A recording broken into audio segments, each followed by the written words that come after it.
तो हमने पिछले 3 वीडियोस में जाना कि क्या स्टेप्स होते हैं हार्डवेयर बिजनेस को करने में, उसके बाद जाना कि कैसे डिटरमाइन किया जाता है मार्केट को और कैसे प्लान बनाया जाता है।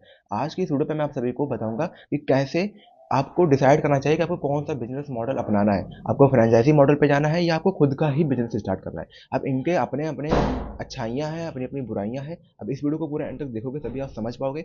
ये स्टेप्स हमने पहले वाली वीडियोस पे बात की हुई है, 7 स्टेप्स से जिनके बारे में आप सभी को बताया हुआ है। अगर आपने नहीं देखा है तो एक बार जाके वो पहली वीडियो जरूर देख लेना, जिससे कि आपको आइडिया मिल जाएगा। उसके बाद ये वीडियो तो देखो, अगर आप खुद का बिजनेस करते हो तो उसमें आपको जितने भी इन्वेंट्री होता है, सप्लाई होता है, मतलब जो ए टू जेड सारे जो काम है वो आपको खुद करने पड़ेंगे। ये सबसे पहला इसका ड्रॉबैक कह सकते हो, या फिर पॉजिटिव भी कह सकते हो कि आपको सारा चीज़ खुद ही करना पड़ेगा। तो आपके पास सारा कंट्रोल रहेगा कि आपको क्या चीज़ करना है और क्या चीज़ नहीं करना है। वहीं अगर फ्रेंचाइजी मॉडल की बात करें तो फ्रेंचाइजी मॉडल आप तभी लोगे, उसी का लोगे जो वेल स्टेब्लिश बिजनेस होगा। ठीक है, किसी अरे गरे कंपनी का आप फ्रेंचाइजी नहीं लोगे, तो उसी कंपनी का फ्रेंचाइजी लोगे जो वेल स्टेब्लिश होगा। तो आपको वही, उसमें आपको कोई टेंशन नहीं करना है। वो जितने भी प्रोडक्ट्स जो उसको रखने होंगे आपके हिसाब से, वो आपके मार्केट को रिसर्च करेगा, टारगेट करेगा, और जो प्रोडक्ट आपको जो वो रखना चाहेगा कंपनी वाले, वो आपको सर्विस प्रोवाइड करेंगे। और सब कुछ डिजाइन वगैरह बस आपका वहाँ पर सिर्फ कॉस्ट लगने वाला है, और जो भी चीज़ें हैं वो भी आपको मैं आगे बताऊंगा, वो चीज़ें लगेंगी। तो पहला तो यही है। दूसरा पॉइंट है, अगर आप खुद का बिजनेस करते हो तो वहाँ पे आपको सारा कुछ स्क्रैच से बिल्ड करना पड़ेगा। ठीक है, आपको लोगों पर पहली बात तो ट्रस्ट जीतना पड़ेगा, मार्केटिंग करनी होगी, बहुत सारे काम होते हैं जो आपको खुद करना पड़ेगा। आपको मार्केट में कोई नहीं पहचानना होगा।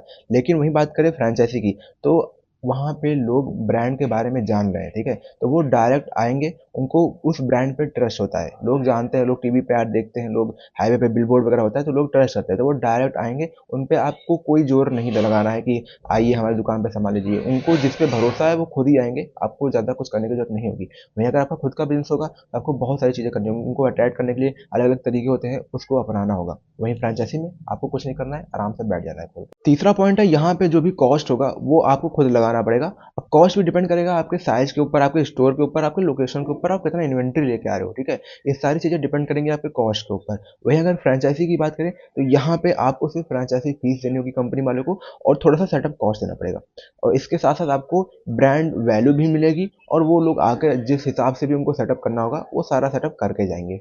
चौथा पॉइंट है, आपको यहाँ पे अगर खुद का बिजनेस करो तो वहाँ पर रिस्क ज़्यादा होगा, लेकिन पोटेंशियल भी ज़्यादा है। क्योंकि आप खुद का कर रहे हो, अगर आप नहीं चला पाए तो कोई बात नहीं, लेकिन अगर एक बार चल गया तो आप अनलिमिटेड पैसा कमा सकते हो। बहुत सारा चीज़ें हैं जो आप यहाँ पे खुद का ब्रांड वैल्यू बिल्ड कर सकते हो। वहीं अगर बात करें फ्रेंचाइजी स्टोर की, तो यहाँ पर रिस्क कोई नहीं है, क्योंकि ब्रांड पहले से स्टेब्लिश है और वहाँ पे आपका नाम कुछ नहीं आ रहा है। आपको एक नंबर शेयर प्रॉफिट जो भी तय हुआ होगा वो आपको मिलेगा, बाकी आपका उसमें कुछ नहीं होने वाला। तो यह है कि अगर आप एक रेगुलर इनकम चाह रहे हो तो आप फ्रेंचाइजी स्टोर की तरफ जा रहे हो, लेकिन अगर आप रिस्क लेना चाह रहे हो, आप ज़्यादा पैसा कमाना चाह रहे हो, आप अपनी ब्रांड वैल्यू बनाना चाह रहे हो, तो आप खुद का स्टोर डाल सकते हो। पांचवा पॉइंट है, यहाँ पे आपको जो कस्टमर है उसको खुद से अट्रैक्ट करना पड़ेगा, उनको अलग अलग तरीके से खुद कुल मिला के आपको ट्रस्ट दिलवाना पड़ेगा कस्टमर को। लेकिन वहीं अगर फ्रेंचाइजी की बात करें तो लोगों को ऑलरेडी ट्रस्ट है उस ब्रांड के ऊपर, तो आपको वहाँ कोई ज़्यादा खास मेहनत नहीं करना है, और लोग जानते हैं कंपनी के बारे में तो वो खुद ही आएंगे और खुद ही खुशी खुशी सामान खरीद कर जाएंगे।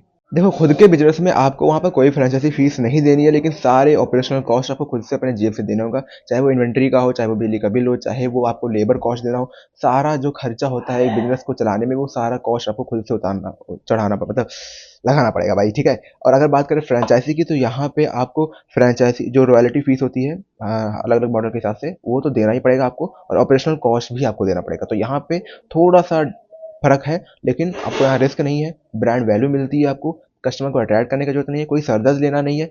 और वहीं बात करेगा खुद के बिजनेस में तो काफ़ी सारा सरदर्द है, रिस्क ज़्यादा है, और प्रॉफिट हो ना हो, कस्टमर आए ना आए, बहुत सारी चीज़ें हैं जो आपको देखनी होती है। उसके अलावा आपको खुद के बिजनेस में कोई सपोर्ट नहीं देने वाला है। आपको कोई भी दिक्कत आती है, छोटी हो बड़ी हो, सारे प्रॉब्लम का सोल्यूशन आपको खुद से निकालना होगा, चाहे वो किसी भी प्रकार का हो। ठीक है, लेकिन अगर बात करें फ्रेंचाइजी मॉडल पे तो यहाँ पे कंपनी, जिस भी कंपनी का आप फ्रेंचाइजी मॉडल लेते हो, वो सारा सपोर्ट आपको देती है, आपको खुद से कुछ करने की जरूरत नहीं होती है। ठीक है, कोई भी प्रॉब्लम आपको आ रहा है, मार्केट में कस्टमर नहीं आ रहे हैं, मार्केटिंग करनी है, कुछ भी चीज़ टारगेट करना है, या कोई प्रॉब्लम है, तो वो सारा चीज़ कंपनी खुद देती है, आपको वहाँ पे टेंशन लेने की जरूरत नहीं है।